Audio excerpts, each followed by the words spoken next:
Saludos amigos y bienvenidos a Utopística, el programa en línea de la Biblioteca Jesús de Piñero de la Universidad del Este en Puerto Rico. Les saluda la doctora Lina Margarita Gómez, catedrática auxiliar del programa de Comunicación Social en Red de la Universidad del Este. Y hoy me acompañan uno de mis colegas regulares del programa, el doctor Manuel Almeida, quien es catedrático asociado de la Escuela de Ciencias Sociales y Humanas de la Universidad del Este. Saludos, Lina. Y nos acompaña en esta edición de Utopística el profesor Argeo Quiñones, quien es el profesor del Departamento de Economía de la Universidad de Puerto Rico, recinto de Río Piedra. Muy buenos días, profesor Quiñones. Muchísimas gracias por acceder a nuestra invitación y bienvenido a la Universidad del Este. Gracias a ustedes por la invitación. Bien, hoy vamos a estar discutiendo en nuestro programa un tema que nos toca a todos y que es un tema que actualmente cobra cada vez más relevancia. Y es un tema no solo a nivel mundial, sino también a nivel local en Puerto Rico, y es el tema de la crisis económica. Este tema ya lo hemos venido tocando otras ediciones en Utopística, pero siempre es bueno darle nuevas miradas y nuevas perspectivas para buscar distintas soluciones a este problema. Y hoy tenemos un experto en esta materia, el profesor Quiñones, y me gustaría iniciar la discusión preguntándole cuál es la situación actual, o el estado actual de la economía en Puerto Rico y cuáles serían esas causas que han llevado a que está ahora la economía como está ahora. Bueno, en definitiva, el estado actual de la economía de Puerto Rico es uno de crisis, una crisis que tiene dos grandes componentes a grandes rasgos, ¿verdad? La crisis fiscal y además el problema de la contracción prolongada de 8 años, que nos lleva a muchos a pensar que no se trata de una recesión, sino de una depresión. No tiene que ser la Gran Depresión, pero ya rebasa lo que normalmente en economía consideramos una recesión, que son 2 trimestres o más consecutivos durante los cuales la economía no crece o se achica. Ya llevamos 8 años, quizás con unas interrupciones mínimas durante las cuales 2011, 2012 la economía de Puerto Rico, 2013 creció una fracción del 1%, que es muy debatible porque las razones que llevaron para que tocara el terreno positivo ese indicador pues han sido cuestionadas. Así que ciertamente enfrentamos la crisis más profunda que ha tenido la economía de Puerto Rico desde los tiempos de la Gran Depresión para acá. Y en eso pues no debe quedar duda. El problema es cómo interpretamos la crisis económica, porque cuando el ciudadano común y corriente se plantea qué es una crisis, por lo general tiene referentes de llamados desastres naturales, terremoto, un tsunami, un huracán, algo que causa muertes, destrucción de propiedad a gran escala, generalizado. Las crisis económicas no son así. Las crisis económicas son procesos que poco a poco van cobrando víctimas en el sistema. Y quizás una forma de expresarlo es a través de un chiste, pero que no tiene mucho de chiste porque es un poco pesado, que dice: cuando la economía se desacelera es que alguna persona por allá perdió el empleo. Cuando la economía entra en recesión es que una persona que conozco que es cercana perdió el empleo. Cuando la economía entra en depresión es que yo perdí el empleo. Y entonces esto lo que tiene que ver es con el hecho de que habría que ir persona a persona o por los grandes grupos de personas que han sido afectadas por la pérdida de empleo, por la pérdida de ingresos, por la pérdida de sus planes de salud, por la pérdida de sus planes de retiro, por la desarticulación y el desvanecimiento de los planes de vida, porque uno hace planes de vida en función de una situación económica, que han perdido las casas, que eso sigue aumentando, o sea, las ejecuciones de hipotecas en Puerto Rico siguen aumentando. Pues todo ese sufrimiento humano que la economía pues no le ha puesto precio, aunque los economistas trabajan en las cortes determinando lucro cesante, daños y perjuicios y todo eso, las herramientas de la economía para medir el costo humano o el sufrimiento humano que causa la crisis no está muy desarrollada, no está.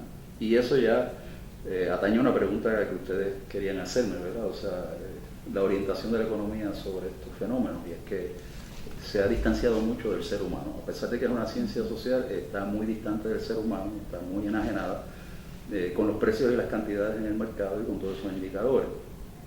Tenemos un grave problema de desempleo que la tasa de desempleo oficial no mide, porque muchas personas simplemente ya no están en la fuerza laboral y la tasa de desempleo no las mide, pero entonces cuando nos vamos a la tasa de empleo, que es la cantidad de personas que están trabajando como por ciento de las personas que tienen edad y capacidad para trabajar, anda por un 34%.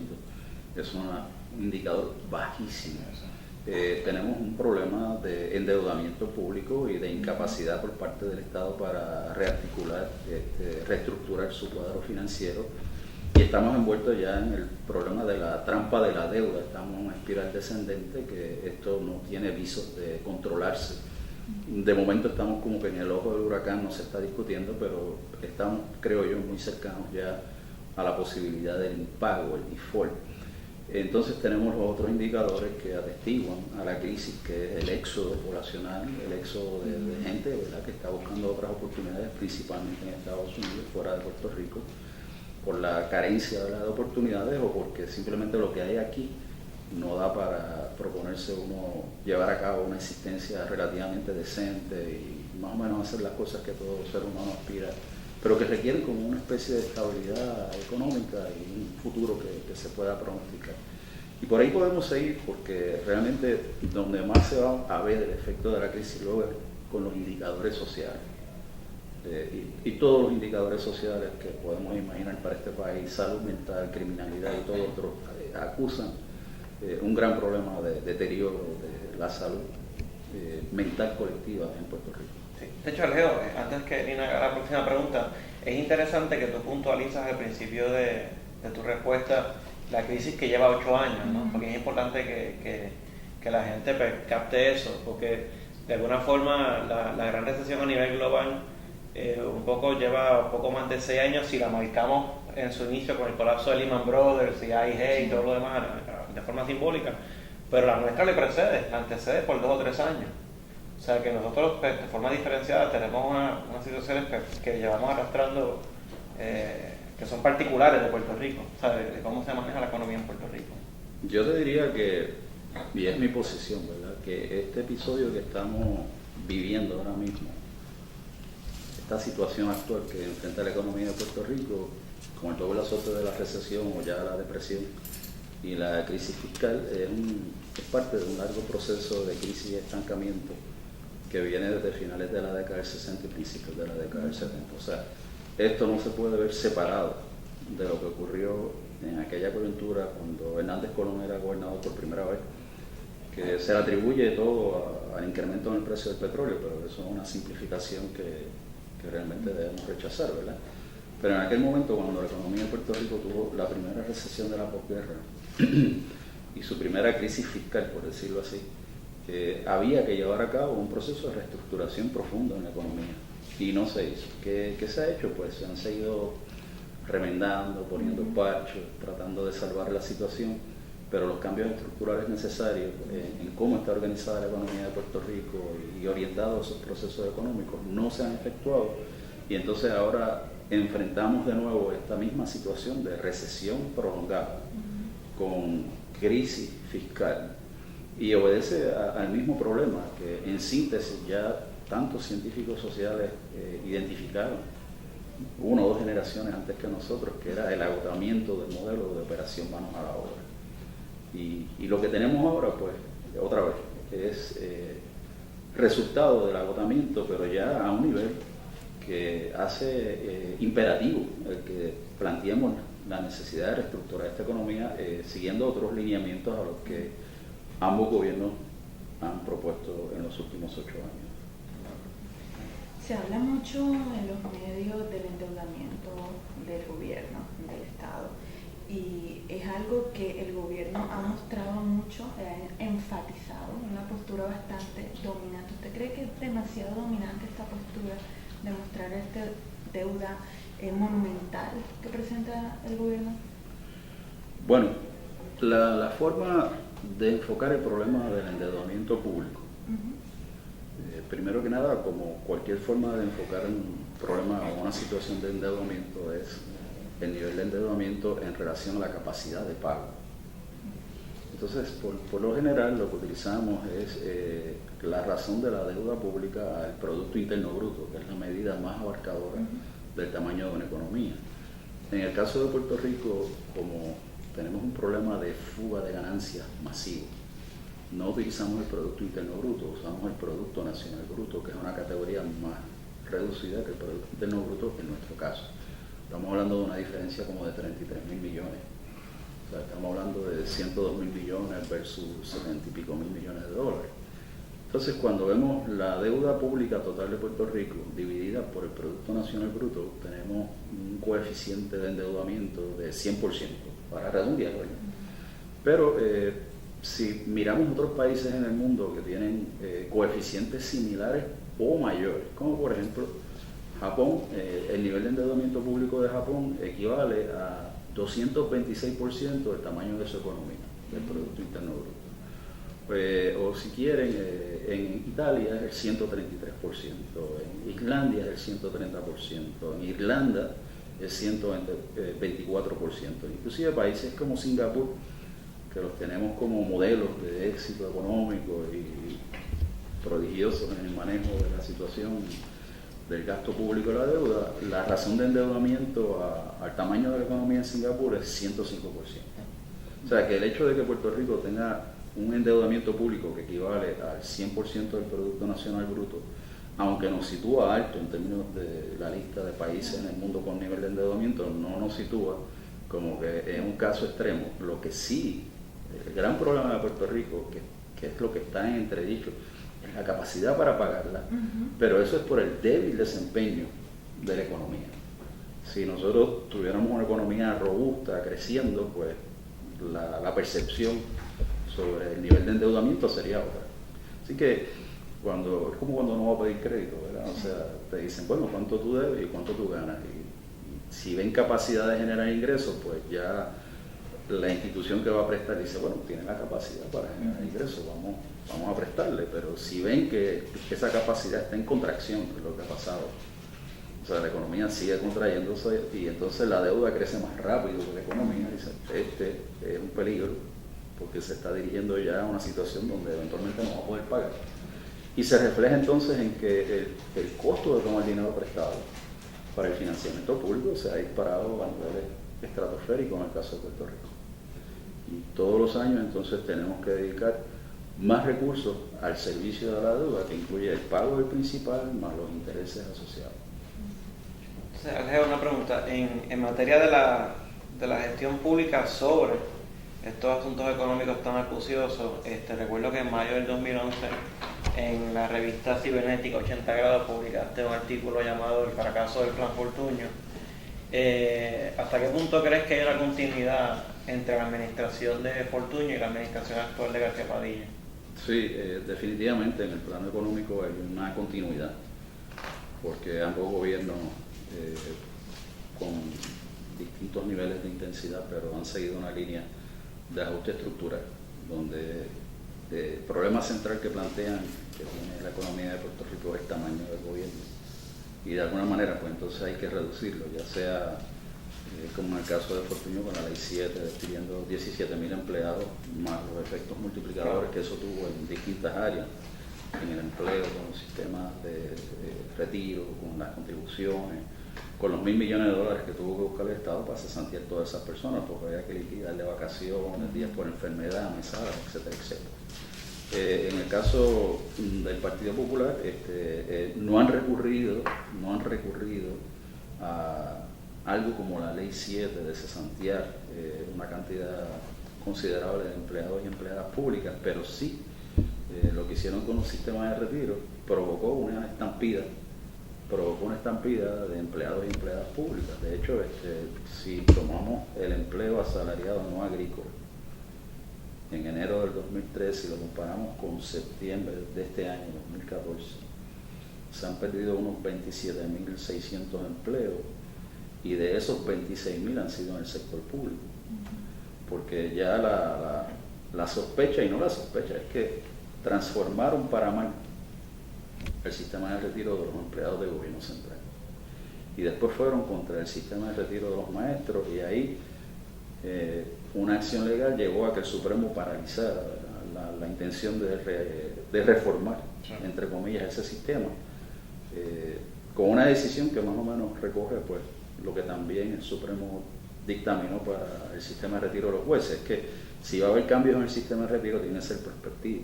Las personas que entraron antes, con unos términos de contratación, había que respetar esto para no incurrir en un menoscabo de relaciones contractuales.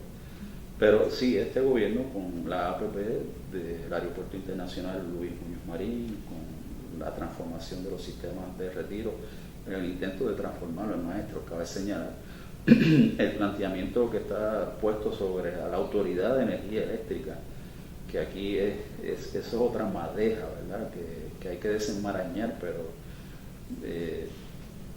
da un poco, como diríamos, yo creo que causa malestar oír a la gente que por mucho tiempo adoptó la política que ha llevado a que estas corporaciones públicas caigan en insolvencia, ahora virarse contra ellas y atacarlas, sin aceptar que fueron sus propias decisiones políticas las que tuvieron que ver con la situación actual, ¿verdad? ¿Cómo es posible que la Autoridad de Energía Eléctrica no tenga dinero para comprar petróleo cuando tiene 1.474 millones de dólares en la calle sin cobrar? Y mucho de eso es con el propio gobierno, con corporaciones privadas y otras personas. Así que este gobierno en cierta medida ha seguido con esta idea de que el problema es el tamaño del gobierno, que hay que reducir el gasto público. Entonces, fíjate lo que están haciendo, igual que Fortuño. Cuando Fortuño entra con aquellas recomendaciones del CAREF, incrementan contribución, reducen el gasto público y ¿qué provocaron? Una caída vertical, una caída en picada de la economía de Puerto Rico. Este gobierno, aunque establece una ley de empleo ahora en enero del 2013 que prometió crear 50.000 empleos y que no lo creó porque se han perdido 27.000, no se crearon 50.000, se han perdido 27.000. Está aumentando las contribuciones, está reduciendo el gasto público y eso en una economía que está en contracción lo que hace es que exacerba, agrava aún más la contracción. Entonces la capacidad de pago de servicio de la deuda de la economía está comprometida. O sea, aquí urgentemente pues tenemos que hacer crecer la economía, tenemos que enderezar las finanzas públicas y no necesariamente por la dirección que este gobierno y el gobierno anterior lo han llevado. Me gustaría conocer su opinión sobre las filtraciones que se han publicado recientemente sobre el IVA y sobre la eliminación de planilla. ¿Usted considera que el IVA favorecería una economía informal?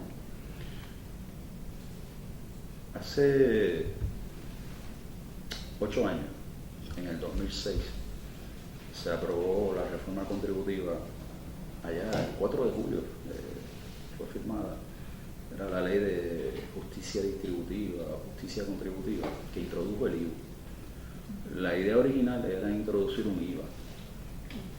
El IVA, como si nosotros fuéramos 3 productores o 3 elementos en la cadena de distribución, comenzando con Manuel, él me lo cobra a mí, yo le vendo a usted y le cobro a usted el impuesto, pues a la hora de declarar, yo voy a declarar que si bien te cobré a ti, Manuel me cobró a mí.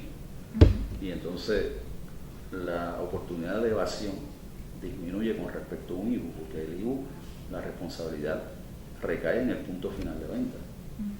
Entonces ahí la parte que retiene el IVU, si se retiene, está en total libertad de declararlo o no declararlo. Y eso es un problema que tiene la economía de Puerto Rico ahora mismo por el lado de las finanzas públicas, que hay una situación de evasión contributiva que es masiva. O sea, aquí hubo un secretario de Hacienda que muy poca gente recuerda, pero fue bajo la administración precisamente de Fortuño, Manuel Puy, que dijo que había un 30% de evasión, o sea, que Hacienda no está captando un 30% del ingreso que se genera, y eso no incluye la economía informal criminal, siempre hay que tratarlo aparte. Así que un IVA, pues, desde el punto de vista de establecer un impuesto sobre el consumo de base amplia, es más eficiente que un IVA. Los dos siguen siendo regresivos porque ese % aplica por igual a gente con altos niveles de ingresos que gente con bajos niveles de ingresos, es como los arbitrios. Pero si se trata, ¿verdad?, de buscar un impuesto de base amplia sobre el consumo, el IVA es mucho más eficiente que el IVU, aunque se han hecho unos cambios en el IVU que lo han ido transformando y acercándolo al IVA, pero consta, porque esto es una experiencia que uno vive día a día, ya esto que más y más actividades en Puerto Rico se están refugiando en la economía informal para evadir el pago de contribuciones, y entonces en algún momento pues deberíamos hablar de la ética contributiva para entender un poco mejor este problema. Pero lo que sabemos, y esto es la otra parte que tú dices, filtraciones de lo que va a ser una reforma contributiva. Bueno, ¿por qué en una democracia estamos trabajando con información que se filtra cuando se está usando fondos públicos para contratar empresas como KMG, MPG u otras para realizar con fondos públicos una reforma contributiva? Nosotros deberíamos estar al tanto de hecho, el Estado está violentando la Constitución, porque eso es información que debería ser transparente y accesible sin ninguna especie de cotejo previo por parte de los funcionarios. Bueno, entonces lo otro que quiero plantear, que tiene que ver con la ética contributiva, es que el Estado también depende mucho de los contables que hacen los trabajos de planilla para el sector privado. Y aquí la gente ya no recuerda, o no han querido recordar, que en abril de este año 21.000 empresas en Puerto Rico no radicaron la estimada y no pagaron contribuciones. Y entonces eso le creó una deficiencia de más de 400 millones de dólares a Hacienda en aquel momento.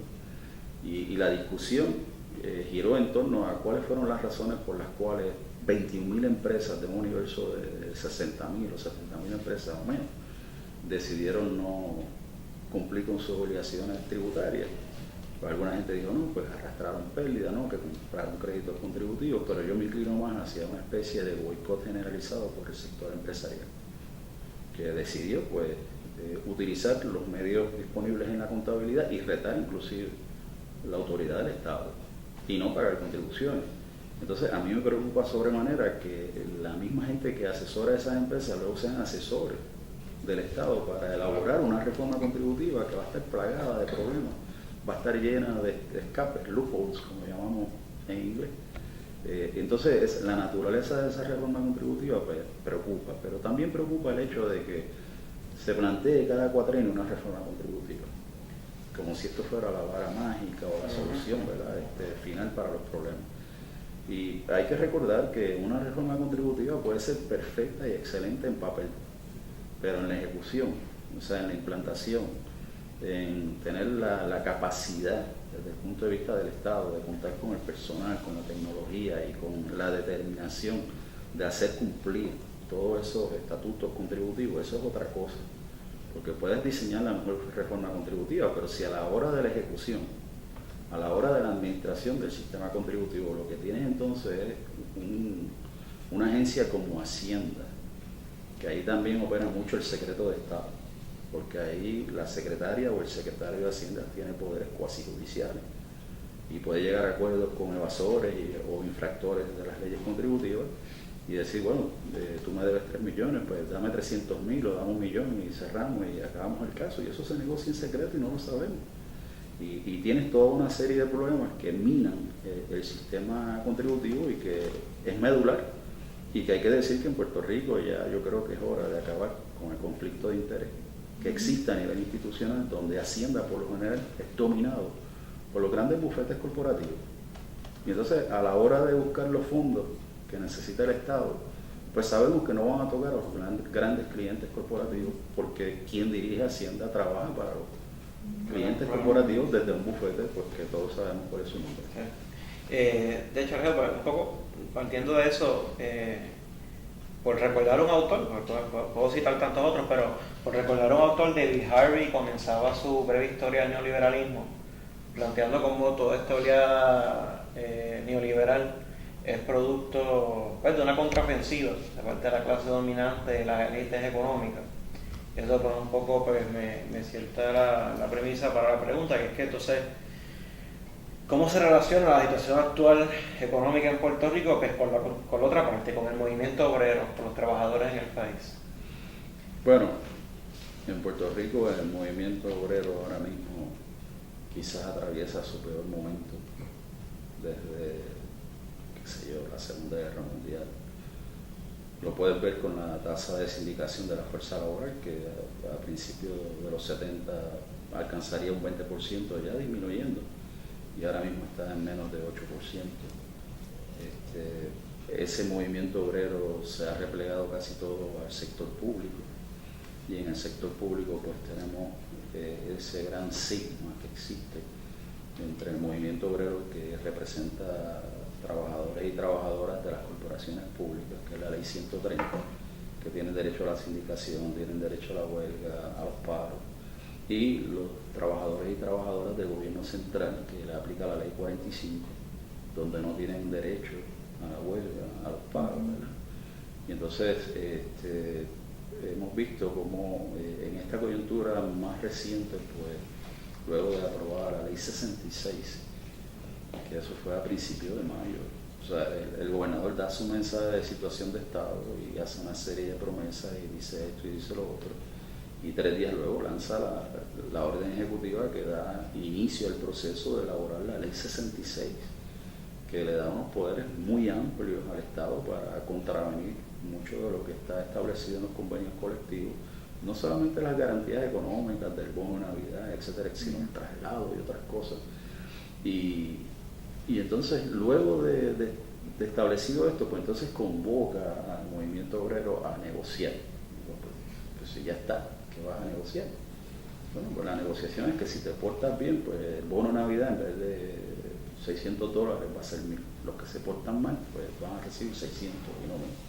Entonces, aquí hay una actitud en este país históricamente antiobrera, en la cual desarrollar un movimiento obrero, que yo creo que es importantísimo, no solamente para minimizar la desigualdad, sino también para que la democracia sea fuerte y vibrante, porque, o sea, estamos hablando de que en Puerto Rico hay 1 millón de personas que trabajan, y es 1 millón de personas que no tienen representación a la hora de negociar los grandes arreglos sociales que tienen que ver con los sistemas contributivos, los sistemas de salud, los sistemas de retiro, y que si tuvieran esa participación, pues tendríamos quizás una sociedad más equilibrada, menos desigual, más participativa e inclusive más productiva, porque, o sea, ya vivimos en tiempos en que la productividad, para elevarla, requiere del refuerzo positivo, no del refuerzo negativo. Entonces Puerto Rico ha seguido históricamente una política de incentivar la atracción, ¿verdad?, de la inversión mediante la depresión o el estancamiento salarial. Tú lo ves ahora en las discusiones cuando el presidente Obama plantea, no, vamos a elevar el mínimo a $10 la hora, $10.10. Rápido salen sectores empresariales, no podemos, mira, la crisis, esto. E inclusive se plantea que una forma de adquirir poderes para Puerto Rico y el desarrollo del Estado Libre Asociado sea control sobre el salario mínimo. ¿Pero control para qué? Para aumentarlo. Bueno, para aumentarlo no necesitas ninguna cláusula. Si es para disminuirlo o mantenerlo estancado en términos reales ahí, esos son otros 20 pesos, y por ahí no va a haber ningún apoyo, yo creo, popular, y no digo del Partido Popular, sino de las masas, ¿verdad?, a tener ese tipo de poder, igual que en el área ambiental. Así que hay definitivamente una actitud antiobrera en este país que viene de mucho tiempo. Inclusive aquí hay gente de la clase empresarial que no le perdona a Rosselló haber aprobado la ley 45, que es una negociación entre el Estado, o sea, el gobierno de Puerto Rico y la American Federation of Labor Congress of Industrial Organization, AFL-CIO. Hay sectores que no le perdonan. Aquí hay gente que piensa que los trabajadores tienen demasiado poder y que tienen secuestrado al Estado. Eso es ridículo, eso es una fantasía ad extremo, ¿verdad? Así que en Puerto Rico el movimiento obrero está pasando por uno de sus peores momentos. En gran medida esto está generado, primero, una economía que nunca ha podido darle a este país el empleo pleno, que era el sueño dorado de Estados Unidos, Francia, Japón y Alemania, que muchos países lo lograron, y algunos no están tan lejos del empleo pleno. Aquí la tasa de desempleo más baja ha sido 10%, fue en 1970, con una tasa de participación de 45%. Estamos hablando de países como Japón y Alemania, que durante 2 décadas o más tuvieron 1 o 2% de desempleo con tasas de participación de 50, 60, 60 y pico por ciento. Son situaciones, mientras mayor sea el nivel de empleo, menor el nivel de desempleo, donde la gente que trabaja tiene más capacidad de negociar mejores salarios, mejores condiciones de empleo, y que incrementen la productividad social, porque no es lo mismo salir a trabajar para ganarte $53 la hora en promedio en la manufactura, como en un país como Noruega, que salir a trabajar para ganarte 20 pesos, incluyendo beneficios marginales, es un empleo que con mucha incertidumbre, ¿verdad? Yo creo que es bien importante recalcar que los países más desarrollados le pagan mucho mejor a su gente que en países como Puerto Rico. Entonces uno tiene que preguntarse, ¿esta política de evitar que incrementen los salarios realmente es consona con el desarrollo? Y la respuesta es un contundente no. Entonces aquí ha habido una política deliberada de mantener salarios deprimidos, y para lograr eso obviamente había que desarticular el movimiento obrero como diera lugar. Y luego pues vienen ya las disputas históricas al interior del movimiento obrero en términos pues de si están afiliados o no están afiliados a las uniones norteamericanas, si son independentistas o si son estadistas o si son populares. Pero se pierde de contexto a veces que la importancia es defender los intereses de la gente que trabaja. Así que el movimiento obrero está en uno de sus peores momentos y eso es así. Y entonces es un poco más deprimente porque es desafortunado, porque entonces a nivel de, como esto se refleja políticamente, pues vemos que al momento en que estamos grabando pues se contempla, por ejemplo, una reforma electoral que le mete más el pie a la posibilidad de abrirse pasos a nuevas formaciones, a agrupaciones partidistas que representan discursos alternativos, facilitaría aún más la preponderancia, la intervención de intereses privados, ¿no? El inversionismo político. Sabemos el notorio caso que está en los tribunales y que debe decidirse en enero de la Comisión Estatal de Elecciones tratando de impedir la inscripción del Partido del Pueblo Trabajador. O sea que también a nivel de las esferas de las formaciones político-partidistas también el escenario pues deja mucho que desear. Y Alejandro, te pregunto, ¿no? Obviamente por todo lo que hemos dicho hasta ahora sabemos que no hay varitas mágicas, no hay recetas fáciles, pero una pregunta pues que es obligada un poco. ¿Qué alternativas tal vez tú propondrías para volver a la senda del crecimiento con desarrollo económico para Puerto Rico? Fíjate, hay dos cosas en Puerto Rico que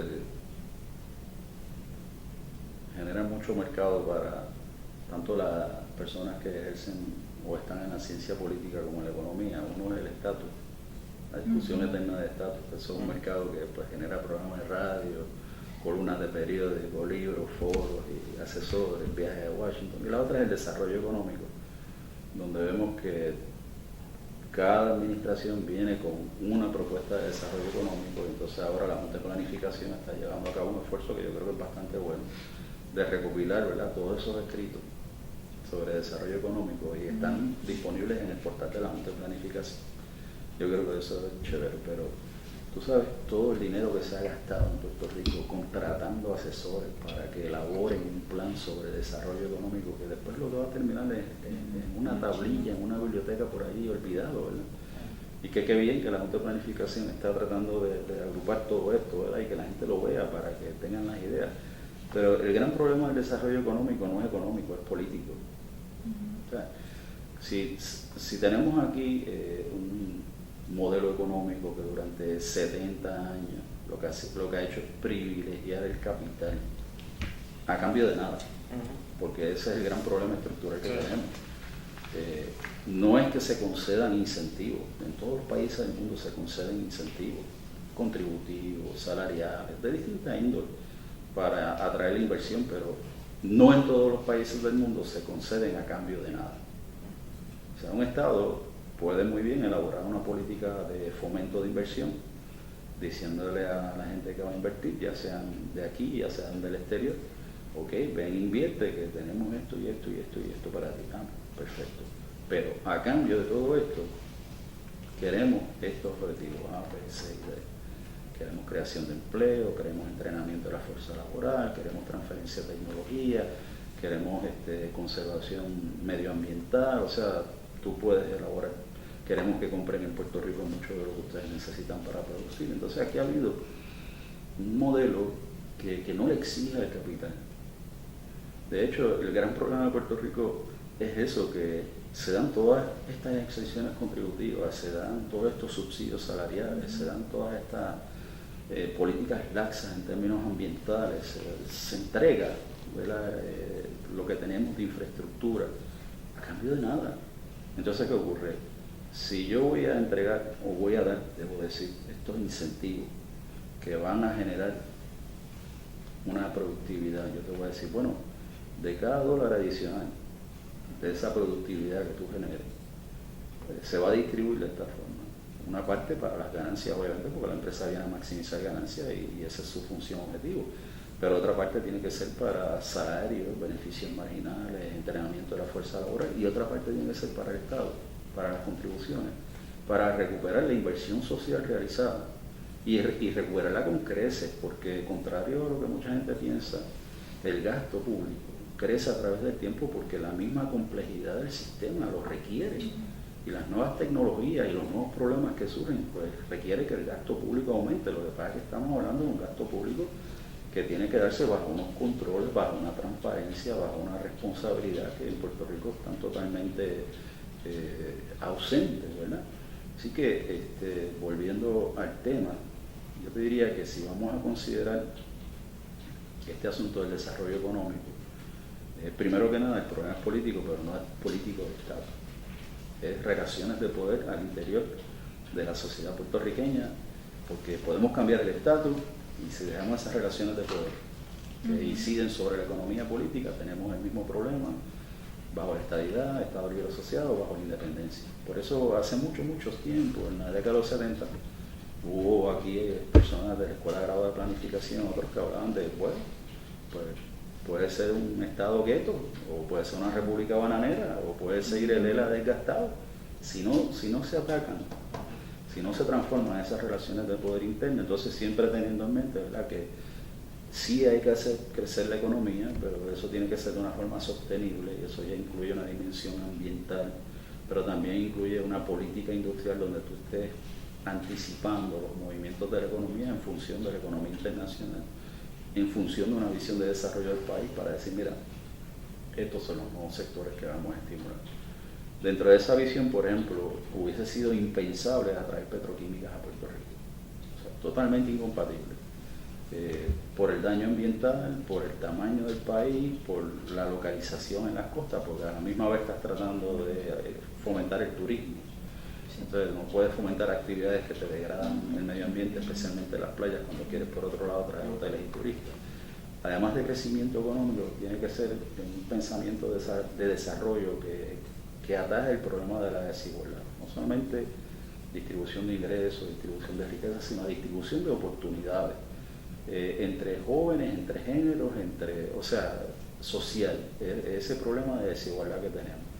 Tiene que tocar el tema de nivel y calidad de vida, porque no es ya que puedas vivir mucho tiempo. Por ejemplo, la esperanza de vida en nacer, que sigue siendo uno de los indicadores más poderosos de desarrollo social. ¿Por qué alargar la esperanza de vida al nacer si lo que le espera a las personas en las postrimerías de sus vidas es lo que sabemos, un desahucio? Ponerlos en los depósitos que llamamos los homes, esperar la muerte, ¿verdad? Entonces, esa visión de desarrollo también tiene que tener un elemento ahí de agilidad institucional. Nuestras instituciones carecen de la agilidad necesaria, pero también es que, el cambio institucional requiere romper con esquemas y entonces requiere de transparencia, requiere de rendir cuentas, requiere de participación ciudadana. Y lo último, y no por dejarlo para lo último, es que tiene que haber una democratización de los procesos de toma de decisiones económicas en el país para hablar de desarrollo de verdad. Pero para que eso se dé, otra vez, hay que trastocar las relaciones de poder.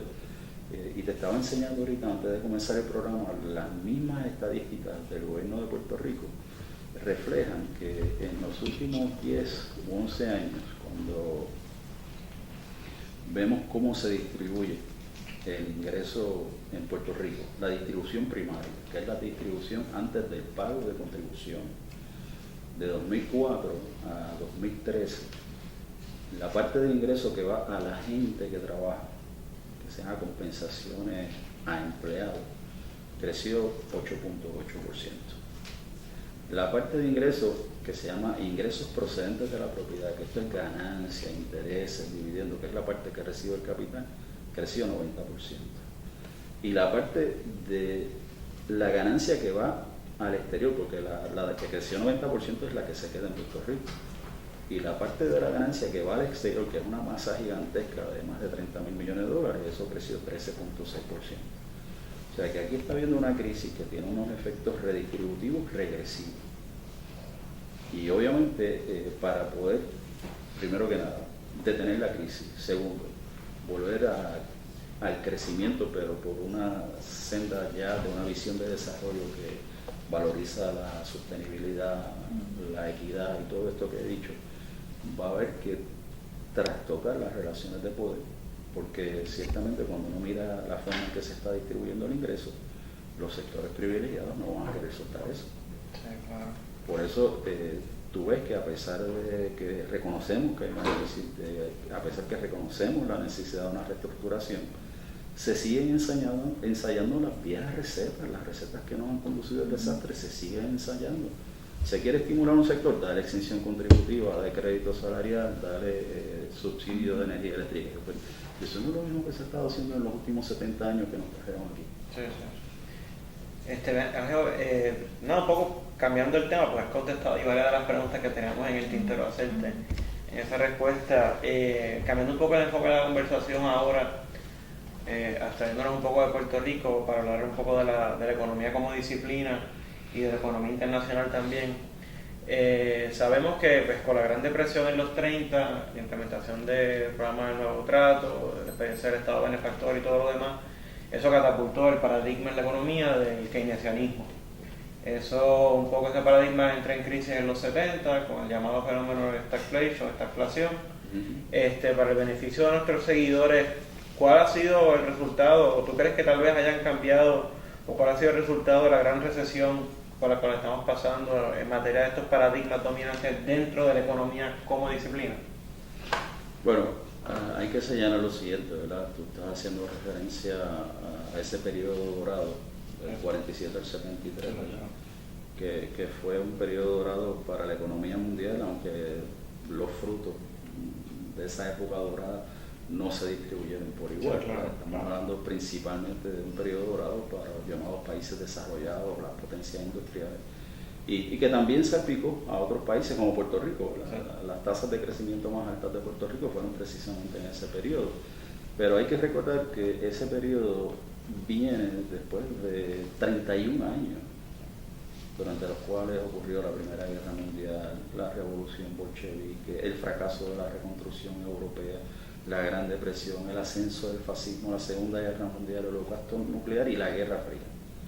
O sea que cuando el mundo sale de ese periodo que Hobsbawm llama la Guerra de los 31 años, ha tenido un proceso de aprendizaje a la fuerza con un costo humano, un costo tan grande, y una situación entonces geopolítica donde hay una voluntad de que se dé un reordenamiento económico y que sea un capitalismo con muchos controles para que no incurriera o no se desembocara otra vez en todas estas tragedias, en todos estos procesos que costaron cientos de millones de vidas y retrocesos materiales en todos los órdenes, o sea, y reconfiguración de los mapas que todavía siguen, porque el legado de todo eso lo estamos viviendo todavía, especialmente esa región del Mediano Oriente. Cuando terminó ese periodo, a nadie se le hubiese ocurrido, y cuando digo nadie, principalmente a la gente que está en las posiciones de poder, tanto en lo político como en lo económico, abogar por un capitalismo libre de todo control, un laissez-faire, un capitalismo liberal medularmente hablando. Todo el mundo sabía que había que tener unos controles. Ese es el ordenamiento de Bretton Woods. Esos son los controles sobre los tipos de cambio monetario, sobre los flujos de capital, la cooperación para abrir los mercados, etcétera, etcétera. Eso se fue perdiendo. Cuando ocurre la crisis de los 70, que también provocó una crisis en el pensamiento keynesiano que hay que matizar, ya venía un proceso gradual de erosión de controles sobre el movimiento principalmente del capital financiero, que es el que realmente ha sido el principal responsable de la crisis, ¿verdad? Durante ese periodo de la época dorada, ¿verdad?, que conduce hasta los 70, tú señalas, se desarrolla el estado benefactor, no es que comience, es que el estado de bienestar alcanza su pico a principios de los 70. El poderío del movimiento obrero también, se da un fenómeno también de lo que llaman la wage explosion, que es el crecimiento bastante acelerado de los salarios reales. Y llegamos a la década de los 70 y se desata esa crisis. Pero ¿qué estaba ocurriendo? El estado de bienestar, el poderío del movimiento obrero, las necesidades geopolíticas de la Guerra Fría, creó un entorno donde las clases trabajadoras en los principales países industrializados del mundo fueron ganando terreno en la distribución de ese ingreso, fueron ganando mayor participación. Y hay que decir también que además de las clases trabajadoras, uno recuerda los años 60 y los 70 de todos estos movimientos de los derechos civiles, la liberación femenina, los hippies, el movimiento en contra de la guerra invernal. O sea, había un proceso de transformación económica y social en movimiento que yo creo que cuestionaba medularmente los cimientos del capitalismo como lo conocíamos. Eso también estaba ocurriendo en el bloque soviético, porque no podemos olvidar la primavera de Praga, ¿verdad? Y cómo fue aplastado por los tanques soviéticos. Eso es así. Cuando viene la crisis de los 70, eso fue la oportunidad para revertir esa tendencia. Y de allá para acá, lo que hemos vivido es un regreso, ¿verdad?, a la ortodoxia económica de las bondades del libre mercado, que es una cosa que vuela la cabeza, porque, por ejemplo, en 1932 hace Pigou, ¿no? Pigou, uno de los neoclásicos de tercera generación, escribió un libro sobre el sistema económico, donde hablaba de que el sistema de mercado en condiciones de competencia perfecta lograba el equilibrio y el empleo pleno, y eso lo publicó en el 32, cuando la depresión estaba haciendo estragos y tirando el desempleo por las nubes. O sea, había gente, por un lado, abogando esto, pero por otro lado estaba Chamberlain y Joan Robinson hablando de la competencia imperfecta, del monopolio y todo eso, ¿verdad? O sea, esa lucha teórica siempre estuvo. El keynesianismo que dominó el periodo de la posguerra no es un keynesianismo legítimo, es un keynesianismo aguado, un poco adaptado a la lógica neoclásica que existía antes. Y sí, cuando viene la crisis de los 70, el fenómeno de stagflation creó una fisura en esa teoría, en términos de que no podías tener, o que la teoría no podía lidiar simultáneamente con un problema de inflación por un lado y con un problema de recesión por otro lado, porque lo que haces para arreglar una exacerba la otra. Si atacas la inflación, disparas aún más la recesión; si atacas la recesión, disparas aún más la inflación.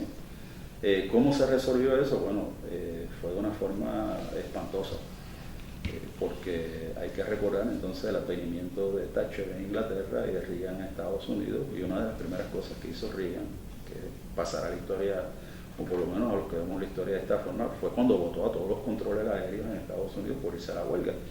Y eso envió un mensaje que las expectativas salariales y de beneficios marginales de la gente que trabaja en Estados Unidos se congeló. El otro mensaje viene, y ya que mencionan a David Harvey, es interesante porque en nuestro relato del neoliberalismo siempre es Reagan y Thatcher, pero dejamos Pinochet en Chile fuera y dejamos a Deng Xiaoping, que es quien viene después de Mao Zedong, acaba con la gana de los cuatro y entonces lanza a China por este proceso que es de transición al capitalismo, indudablemente.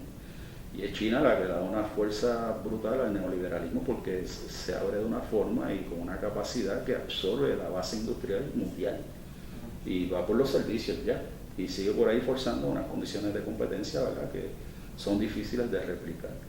A todo eso nos estamos enfrentando en los 70 y en los 80, y obviamente hacia dónde conduce todo esto, esta gran crisis del 2008.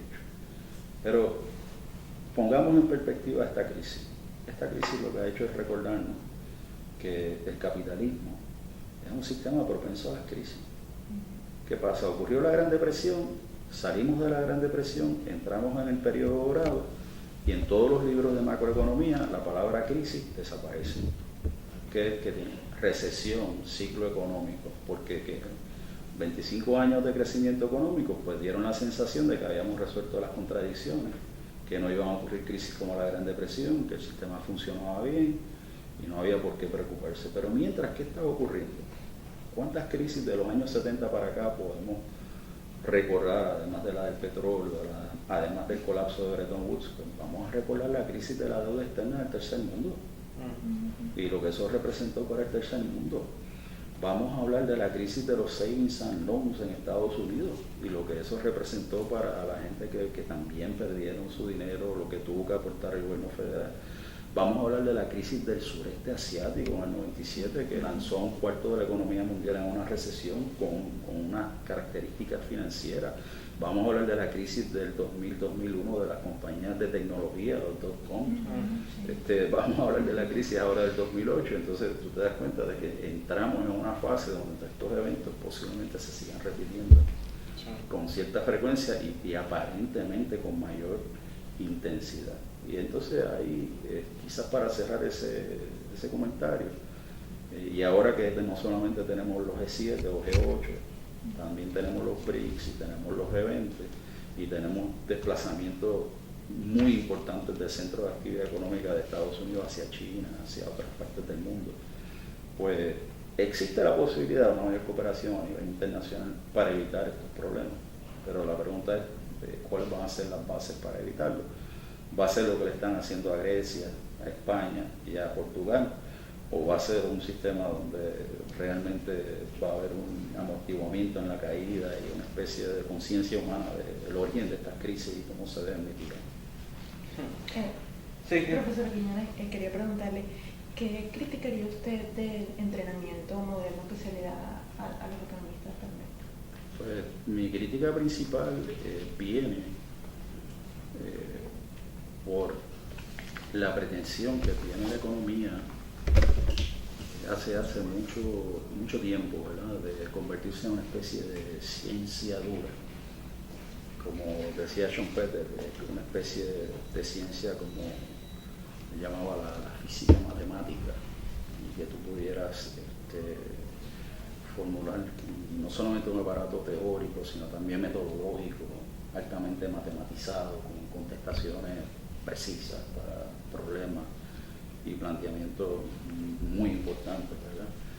Y entonces ha habido un énfasis desmedido en esa parte cuantitativa del desarrollo de la profesión, desatendiendo aquella parte que realmente no vas a poder cuantificar, porque no es cuantificable, o sea, y no es porque no sea cuantificable, es que, o sea, la economía, por ejemplo, cuando uno ya pasa al análisis económico, no el de los textos, no el que se vende por ahí para consumo popular, que es básicamente un brebaje ideológico.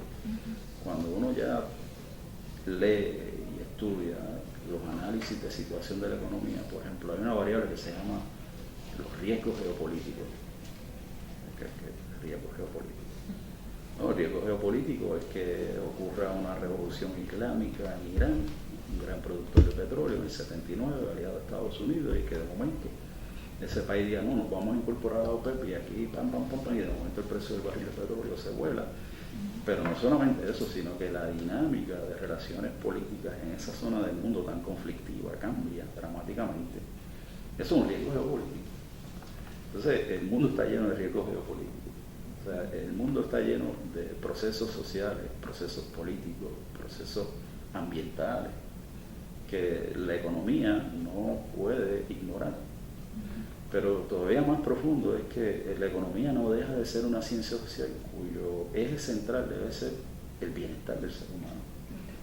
Y entonces ese punto de vista de la economía centrada en el bienestar del ser humano se ha perdido. Entonces se habla de unos agregados y de unos equilibrios y de unas disciplinas fiscales, pero detrás de todo eso lo que hay es un enorme sufrimiento humano. Gente que no tiene para pagar los medicamentos, que se quedaron sin vivienda, todo esto que dijimos al principio.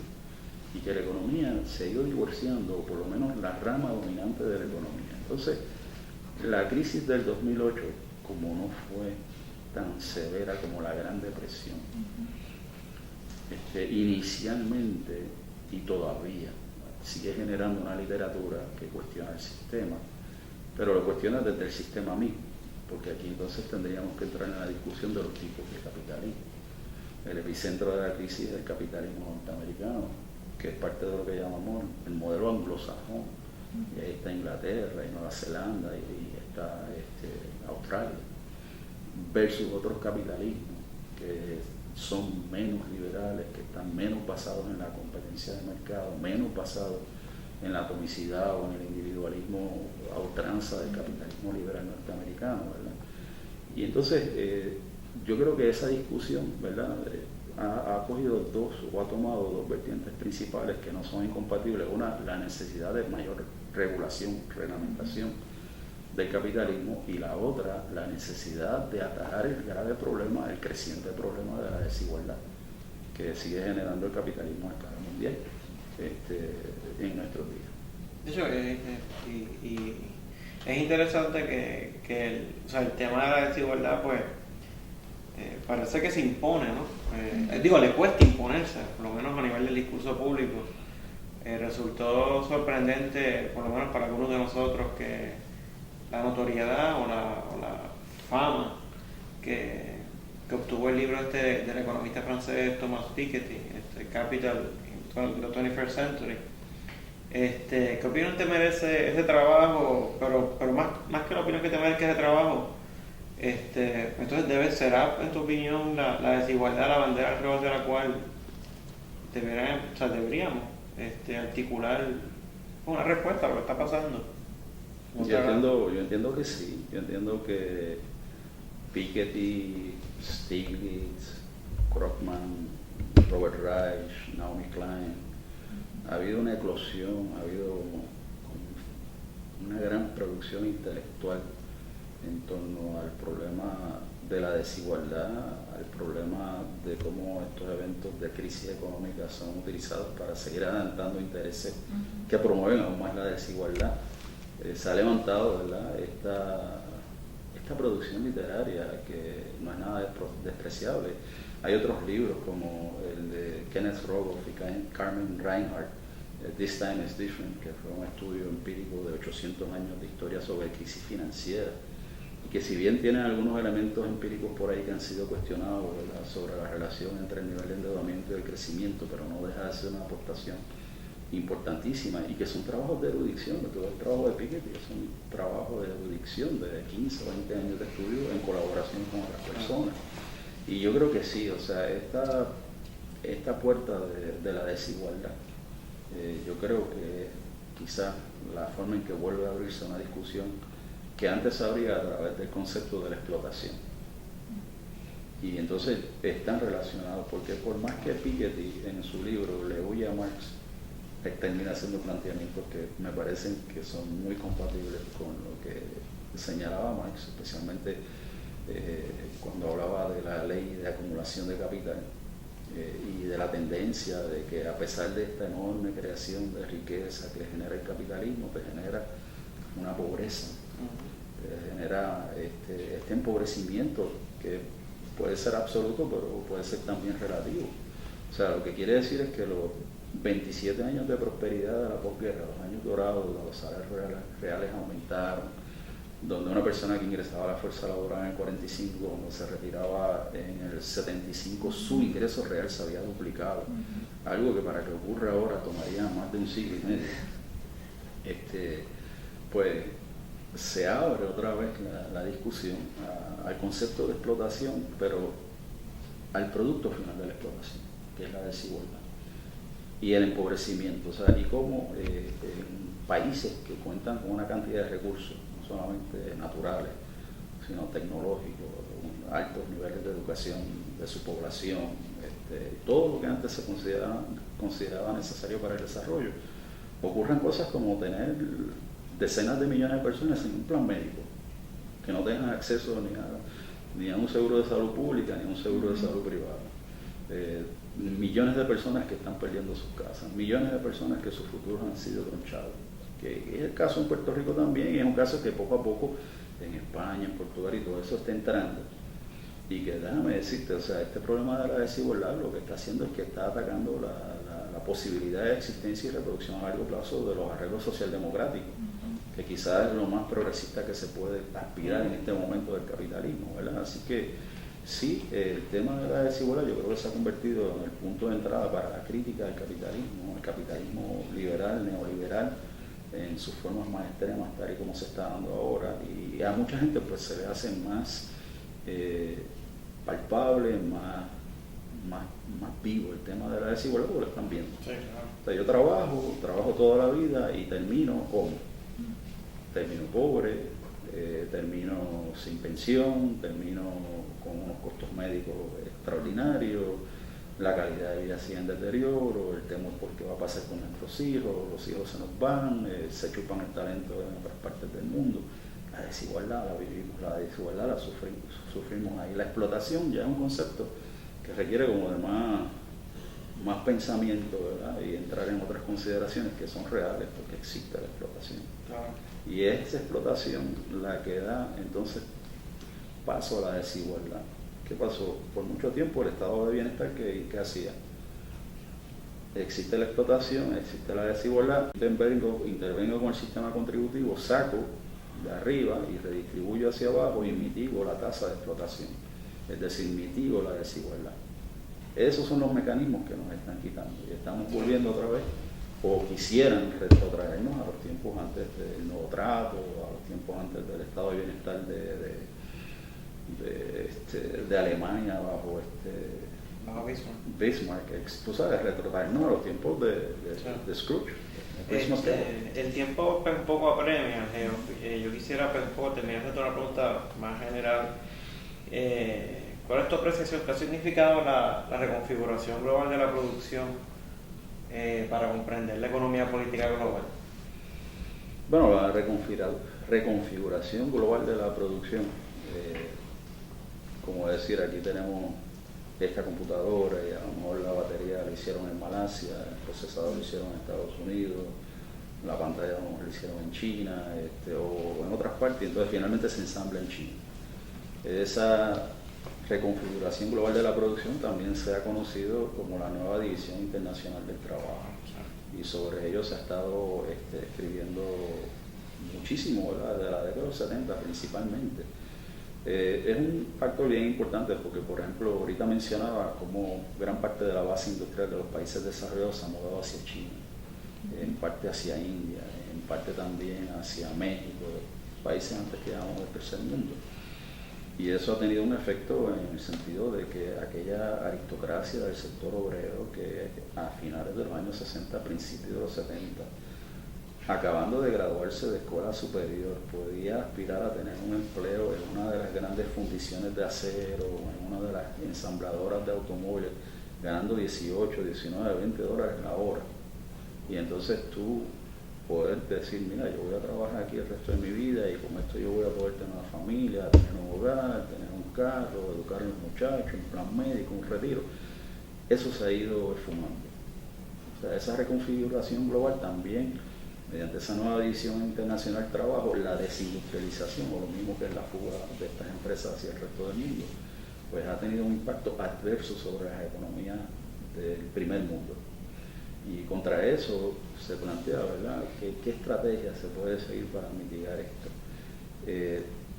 Pero por último, ¿verdad?, yo creo que más que nada está el fenómeno ya de la globalización, donde la producción es parte integral, pero ahí entra el mundo financiero, ahí entran los mercados, ahí entra el movimiento de población de distintas partes del mundo. Mira la situación de la inmigración, los inmigrantes en Estados Unidos, en Puerto Rico, etcétera, etcétera.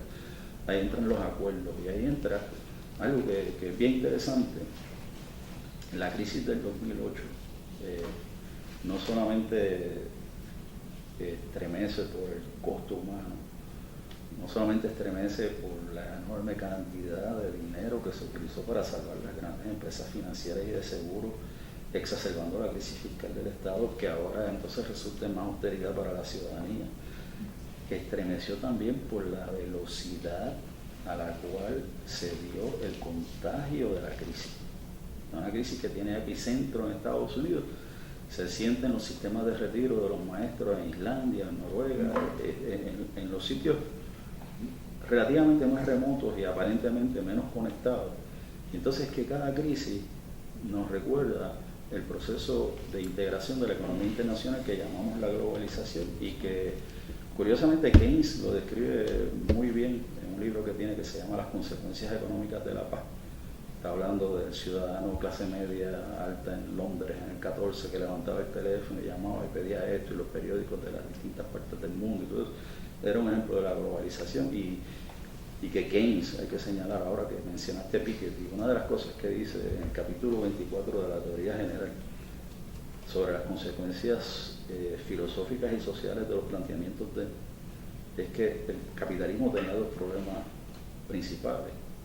El que no podía generar empleo pleno por tiempo sostenido, pero decía la desigual y arbitraria distribución de la riqueza y el ingreso. Volviendo al tema de la globalización, las crisis nos recuerdan lo integrado que está la economía internacional. Nos recuerda, y yo creo que hablando de Grecia, hablando de España, hablando de Portugal, lo difícil entonces que se le está haciendo a los países individualmente, no solamente controlar la crisis, sino adoptar políticas nacionales para lidiar con esa crisis, porque mira qué ha pasado en Europa con los casos de España, de Grecia y de Portugal. Alemania, sí, pero Alemania está en una posición de jerarquía que puede dictar y que tiene un control y tiene una influencia en Europa, pero la soberanía, o sea, la capacidad de los estados para decir, no, nosotros vamos a hacer esto, ¿no? Y viene la troika, el Fondo Monetario Internacional, el Banco Central Europeo, la Comisión Europea dice, no, ustedes no van a hacer eso, ustedes lo que van a hacer es esto. Y entonces, yo creo que esta división internacional del trabajo, esta reconfiguración de la producción también requiere una reconfiguración de cómo entendemos el sistema, pero también cómo elaboramos estrategias para cambiarlo, porque entonces ya las estrategias no pueden ser nacionales, no pueden ser regionales, tienen que ser globales. Sí. Pero van a ser movimientos globales los que tendrán que enfrentar estas nuevas dinámicas y en eso, volviendo, ¿verdad?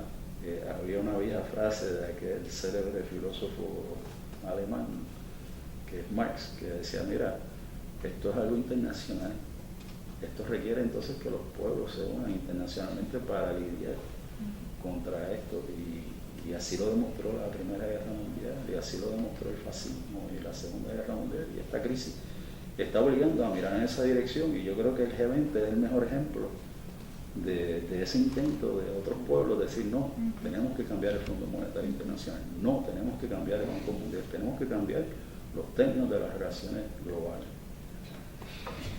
Bueno, amigos y amigas, hemos llegado al final de nuestro programa. Agradecemos mucho al profesor Quiñones por su tiempo y venir hasta a la UNE. También pues agradezco a mi compañero Manuel Almeida por estar aquí y en la labor de cámara de nuestro amigo Carlos Medina. Recuerden sintonizarnos y visitarnos todas las semanas en YouTube, donde sale semanalmente nuestro programa, y visitar también las redes sociales de Facebook y Google+. Eso es todo por ahora y que estén muy bien. Gracias. Gracias.